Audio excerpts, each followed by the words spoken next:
Araw pala ng basura ngayon, kaya linis-linis din tayo sa labas. Siyempre, yung mga basura ilalagay ko siya sa sako para naman mailabas ko siya. Kasi ang mga basura nandoon pa sa dulo, sa kanto. Kaya yan, para ka nagsumba, sobrang pawis.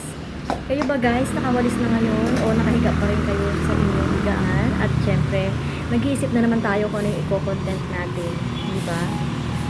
Wala naman kaming mga dahon, pero wala kaming puno, pero sa amin pumupunta yung mga dahon. Kaya nga, ito yung problema ko. Kung kami magpapaputol ng puno, kami magbabayad. Pero hindi naman kami talaga yung may-ari niyan, di ba? Dapat yung may-ari ang magpuputol niyan. Nakakaano lang sa amin kasi wala naman kaming puno pero ang daming dahon, di ba? Ayan guys, nakakapagod lang talaga.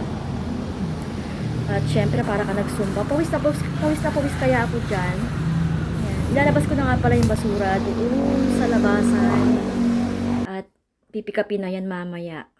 Yan lang guys. Salamat sa panonood.